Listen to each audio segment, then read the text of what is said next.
They promised to take care of him. My parents received $1.2 million to look after Grandpa. I remember my father saying, as if money could buy compassion.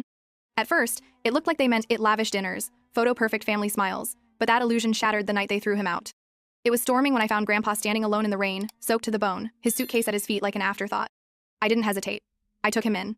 I had nothing, just a cramped apartment, a failing freelance career, and a heart full of guilt for not stepping up sooner. But I gave him warmth, dignity, and peace. A few months later, he passed away quietly in my arms. I thought that was the end of our story. But, at the will reading, the lawyer opened Grandpa's final letter. And what he revealed made the entire room fall silent. Even I was stunned. When Grandpa first moved in with my parents, it was like watching actors rehearse for a play they didn't believe in. Suddenly, my mother Regina started baking again pies cooling on the windowsill like we were in a Hallmark movie. My father Thomas cleared out his home office so Grandpa could have the guest room, and even installed handrails in the bathroom. They called it care. I called it staging. It all began one sunny afternoon when Grandpa Walter arrived in a rented car from Montana. He looked smaller than I remembered, slightly stooped, thinner, his skin pale beneath his old wool coat, but his eyes, still sharp as winter glass. I hadn't seen him in years. We exchanged an awkward hug. I remember thinking, he's not here for family, he's here for survival. Later that day, as I sat by the window drinking tea, I overheard the conversation that would plant the first seed of unease. My father's voice quiet, but trembling with excitement.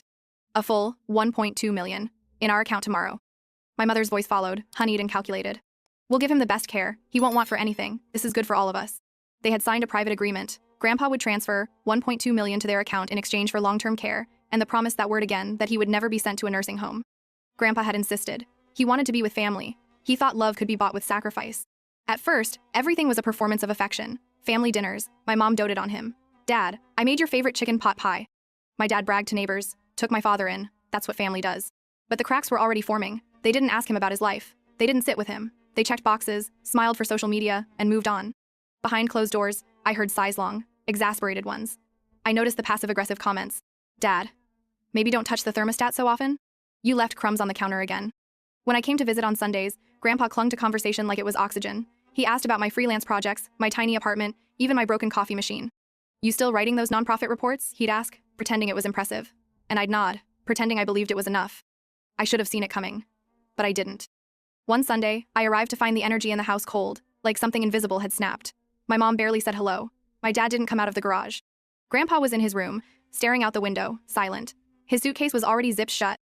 I didn't know it yet, but the storm was coming both outside and inside this family. And soon, they'd show their true faces.